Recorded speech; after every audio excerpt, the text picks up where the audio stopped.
Welcome and thanks for joining me on yet another intriguing episode of Talking Health with Bumi. Today I'll be stepping a bit out of the comfort zone. What I mean by that is today I'll be looking intently into hygiene. And hygiene in this case is oral hygiene. So to do justice to the subject matter is an oral enthusiast, a dental surgeon at a multiple award-winning dental clinic here in Lagos. His name is Dr. Olatapo Ogunchimi. Thanks for joining me, Doc. How are you today? I'm fine, thank you. How are you too? I'm very well, thank you. All right. Now, I want you to first explain to us the concept of oral hygiene. Okay. So oral hygiene has to do with the way we take care of our teeth, of our mouth in general. Okay. And it has to start with daily care from what we do at home and also professional care. I mean, with the times we go to the dentist, how often we go to the dentist, and what exactly are we looking for. So oral hygiene starts from home, and it starts with having a good awareness or a good education of what it entails, of you knowing how to brush your teeth, the things to stay away from in terms of diet, and the things that are also good for the teeth, the things to look out for in terms of, oh, this is bad, I need to go see a dentist, and also to know when you are supposed to go for regular checkups, even when everything is going good. Okay, something caught my attention as you were talking. Okay. You talked about what you eat. How does what you eat, please tell the people, how does what you eat, Yeah. what has it got to do with your oral hygiene? Okay, so talking about what we eat now, there are a lot of processed foods out there that are actually not good for our Talk about oral it. hygiene at all. Okay. So, talking about the diet these days, there are a lot of processed sugar, and they are really bad for oral hygiene. And the fact that many people are not aware of these things, it's causing a lot of harm to us. Ideally, when you take all these processed foods, the best thing to do is to get a mouth rinse or to brush immediately. But how many people do that? I mean, day to day, we go out, I eat this, I take that. Oh, when I get home, I'm going to brush my teeth. You forget till the next morning. And that causes a lot of harm to our teeth. Interesting. Interesting. So you've been in the practice for some time now. I'm sure you would have experienced some challenges people come for, right? Yeah. Can you tell us some of those things you've experienced that people come to you as a dental surgeon for to rectify? So basically, the most common things that they come in for has to do with pain. Without pain, many people don't come to the dental clinic. So it is pain that spurs them to come forward to say, oh, doctor, I have this problem and what is going on. And from that, the majority that come into the clinic come in because they have a cavity. And those cavity has to do with something that is gone so extensive to the fact that it's now causing pain for them. So now they cannot live with it again. Some people know they have cavities on time, but they feel that as long as it's not giving me any problem, I don't feel pain, there's no need for me to go to the dental clinic. But now they start feeling pain, unbearable pain, then they come out. So what are the things that actually cause the cavity? So as I was talking about, I mentioned it earlier, that our diet actually has a long way to go. And what causes cavity is basically, there are three major factors. Okay. That is our diet, Okay. the time, and also microorganisms too. Please explain. Okay. So when I was talking about processed foods in terms of sugar, it's not like when you eat foods that contain a lot of sugar, you get cavities immediately. It has to be done repeatedly over time. And that is when time factor comes into the play. And also talking about microorganisms too, the fact that when microorganisms find sugar lodged in our teeth, that is food for them, and that is what they feed on.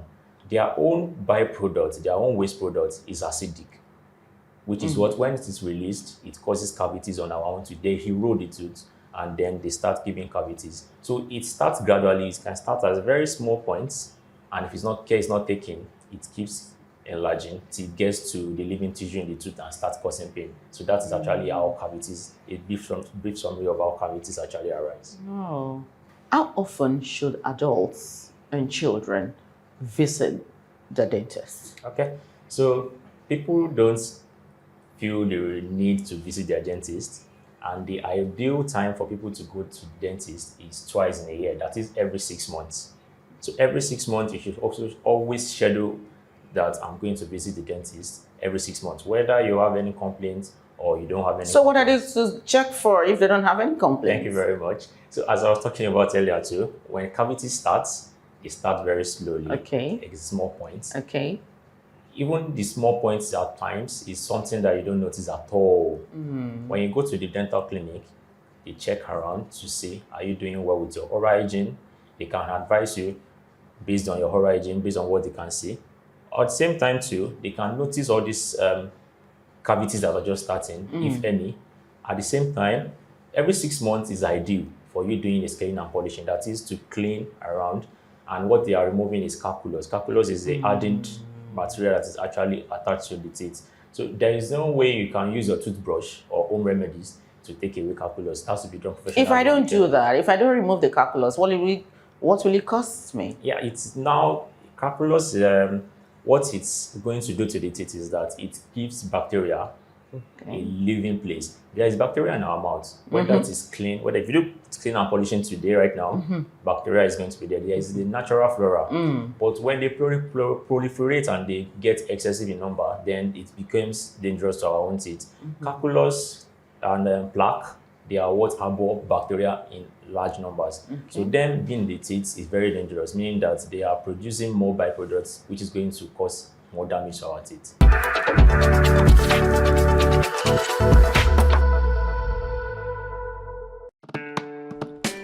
I am the life, the pure many wish they were. I define what premium means to most and still defining. Every royalty asks of me. Dignitaries drink me with no question. I am not loud, so you won't find me in traffic. Seated at momentous ceremonies, luxurious events, and premium parties only. I am exclusive. With an unmissable presence in over 40 countries, I am global. I am the life of every occasion and gathering. I am Nestle Pure Life. Without any introduction, I am the life of the party.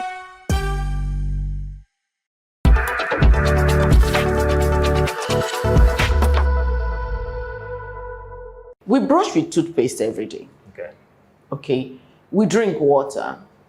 Why then do some people still have excessive mouth odor? Does it also have to do with unwanted bacteria in the mouth or what? Because some people it costs them a lot of money to get rid of that without success. Yeah. So halitosis can arise as a result of different things. But let me talk about the common things that's actually here in our environment, and it has to do with poor oral hygiene. If you don't brush regularly and you have calculus buildup, that leads to mouth odor. You brush regularly too, it still doesn't mean there won't be calculus buildup in the teeth. And when that happens, there is bacteria in large amounts in the teeth. They produce a lot of byproducts, cause cavities. And when cavities develop to an extent too, it starts giving mouth odor as well. And the fact that the mouth oral hygiene is bad, in terms of when there's calculus keeps increasing also, it proliferates. That also can lead to mouth odor. Poor oral hygiene generally is the leading cause of mouth odor. Another thing that also causes this is diet. There are some spicy foods that contain some chemicals that after we eat and ingest them, the chemicals that's released into the body also cause mouth odor. It comes from the stomach. So that's when you go to the dentist and you talk about mouth odor, they assess everything to see, is it something that's coming from the mouth or is it a systemic cause? That is there could be systemic causes as well. And it also be as a result of some diseases too, especially some cancers when they are, in the early stages, or even when it is full blown. It also causes mouth odor too. Really? Diet, generally, when we notice that, we try and advise our patients on our clients on what to do, how to go about it, because some people say, I can't stop eating this thing. So what we need to do is to find a way forward for them. So it could be as a result of diet, it could be as a result of oral hygiene as well. I've seen a couple of people and I've heard people complaining, I got a crack in my tooth. I want to know what actually causes this crack. They're not biting rocks. You know what I'm saying? People are fond of biting hard things. They like it when they crack bones. They feel it's exercise for their teeth. They feel they get calcium from this by doing this. But I have to tell you that that is not the only source of getting calcium into the body. Milks, eggs, vegetables, a lot of food has calcium in them. So it's not until we crack bones that we can get calcium. Okay. And it's not just about cracking bones alone. It's also about, like I said, bad habits. Some people are fond of using their teeth to open soft drinks. Some people are fond of holding things in their mouth. You go to some workers' shops, the tailor, for example, you see holding pin in their teeth. Very see much. Carpenter holding nails in their teeth. Some car mechanics too, holding stuff, different things in their teeth. While walking, you lose consciousness for yourself, and you might be biting on these things way too hard. And in fact, it also causes more than just cracks. There is something we also call attrition, that is the wear of the teeth. It's also as a result of doing all these things. So doing all these bad habits actually are what causes cracks, and they cause a lot of pain. People notice it and they can't sleep because of the pain it gives to them. Some don't notice it because it's not giving them pain yet, but I can assure you it's also going to lead to something serious later on. Okay, so doctor, tell me, what are the effective daily practice to maintain healthy oral hygiene that every individual must stick to? Okay, so day-to-day care of our teeth has to do with brushing. That's the basic thing for us to do. And some people are going to say, oh, doctor, when am I supposed to brush? Is it when, after eating, or before eating? Many people have different school of thought about that. There are so many teachings about that. But what I believe is you should be brushing twice a day, at least. So in the morning, after eating breakfast, you brush your teeth. Before going to bed at night, you brush your teeth. That is the best thing to do. So brush morning and night. And during the day, maybe you take some snack and all that. It's good to have just a mouth rinse. In the office? You can use a mouth rinse. And because you're in the clinic, it's easier. It's easier, I understand. But if that is not even possible, just a cup of water, just gargle around. Make sure that something is not sticking onto your teeth that can lead to something later. So just do that. If a mouth rinse is is far-fetched. So basically, it has to do with just that. Okay, I've also heard a lot of people talk about adverse effect of fluoride. Okay. And I don't think any of our toothpaste, at least as far as I know in Nigeria, is devoid of fluoride. So tell us truthfully, what role has fluoride got to play in our oral health? Okay, so the role of fluoride has to do with strengthening your teeth. Let me use it out in layman terms. There are some chemical reactions that happen from the toothpaste that we use and also our teeth as well that help us to strengthen the teeth surfaces. Fluoride is contained in minimal substances and amounts that is ideal for our environment. So it has to be also in trace amounts in our toothpaste. That is what is good. And what you said earlier, that you don't think there are toothpaste that do not contain fluoride. There are some toothpaste actually that do not contain fluoride. And I think it's because some people believe that fluoride is harmful to their body. But I have to tell you that, of course, fluoride is harmful to the body in large quantities. But the toothpaste that we use that contain fluoride, they are all measured. They have to go through a phase where they are satisfied that, okay, this is good for use. And it has to also do with the environment too. So our own environment in the tropics here, the fluoride that we are using in our toothpaste is what is ideal. So that is why when we are telling children, do not swallow it, is because we are brushing, we are spitting it out. The fluoride that is on the toothpaste is just on our teeth. It's not for ingestion. Because when you ingest it, it is not going to be too much for our body. So fluoride in toothpaste is not a bad thing as long as it is not ingested. Naturally, I prefer to use dental floss. But you go to a lot of places, that's not available. So I almost always go about with my dental floss. Okay. But where you don't have that and you're constantly using toothpicks, some people will tell you, stop using toothpick, it's not good for your teeth. Can you explain why, which and why we should use? All right. So in terms of toothpick and floss, there has been a lot of back and forth about it. And dentists always tell you never to use a toothpick. But you go to restaurants, you buy food from one service to the one food vendor or the other, and what they include is they include toothpicks. Absolutely. But I'm going to explain the reason why toothpicks are bad and why we should always stick to tooth floss. Okay. And that's because toothpick has a sharp pointed edge. When we are using toothpick, there is a high tendency for us to poke our gums with it. When you are eating and food gets stuck, most often, When some of us even use needle. most often, whatever is stuck in our teeth is very close to our gums. We are always tempted to dig deep to bring it out. In that process, we are creating what is known as pockets. And that has to, what that means is the spacing between the gum and the teeth. I see. There is a way the gum has to adapt snugly to the tooth. There is also a depth that is clinically allowed. But when it becomes larger than that, that is enough space for bacteria to thrive. And when they do that, it creates more pocket. That is, the pocket gets deeper. It might even start something small, but as long as bacteria has found a place to stay and now they thrive in that environment. See, doctor, it gets deeper. there's a bit of confusion, Okay. okay? Because I know that there was a time, I don't have it anymore.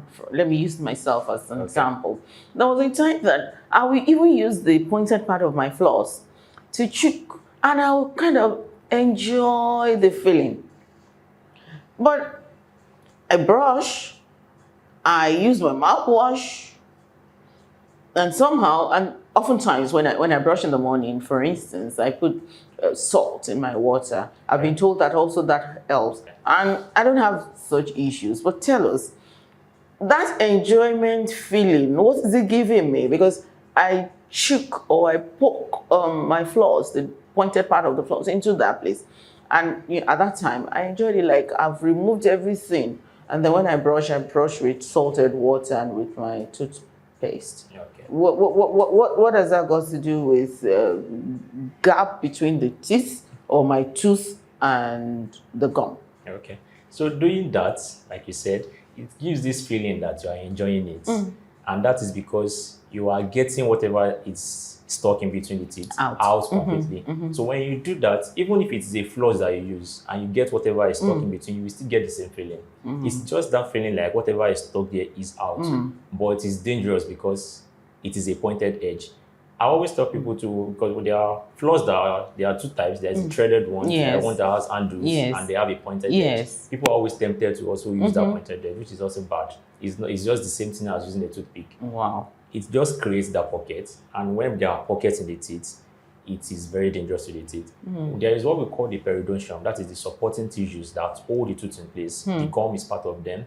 There's what we call the periodontal ligaments also. So when we are doing all this poking with our toothpicks or with the sharp pointed edge of the floss, it creates that pocket. The gum is no longer supporting the tooth as supposed to do that. What that means is with time, it takes time for some people. For many people actually it takes time. While some people, it's just a short period of time, they start feeling sensitivity, start feeling that their teeth is shaking. That is what it leads to. And before they know it, they said, I'm going to extract the tooth. So I'm sure nobody wants to go through that experience of saying, I want to remove my tooth and start having spaces and all that in between the teeth. So all these things that are very little, they create a bigger problem in the future, which is why I always advise that people should stop using toothpick, use a floss instead. And for people who say, doctor, how am I supposed to use a floss in this part of the teeth? I can't get there. Absolutely. True. So what I'm also going to advise, get a toothbrush and brush it out. Okay, doctor, I am at work. I can't be carrying toothbrush up and down. Use a floss to an extent where you are satisfied. Get a mouth rinse and rinse your mouth. Don't ever be tempted to use a toothpick or the sharp pointed edge. When you get home at night, you can brush. I always tell them that do not be tempted to always use that part. You are creating more problems for yourself than you are helping yourself. Get a mouth rinse, a mouthwash, even just ordinary water, just gargle and use your floss to remove the rest. And if floss can't reach it, if my toothbrush can't reach it, So what there is next? also different interdental, we call it interdental toothbrush. Okay. It's very small. It looks like a pin, but it's now surrounded by brush, like a tufted brushes like that. They can go in between the teeth. And in terms of how our teeth come in contact, there's always a small gap below them where the gums are always there.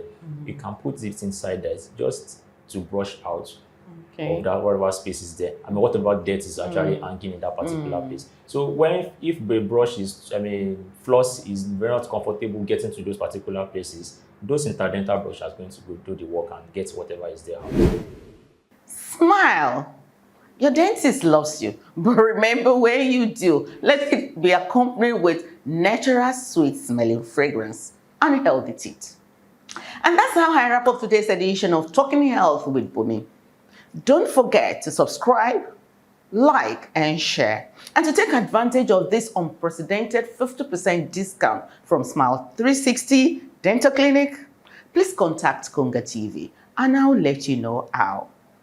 So until I come your way again, think health matters. Think Talking Health with Bumi. Bye for now.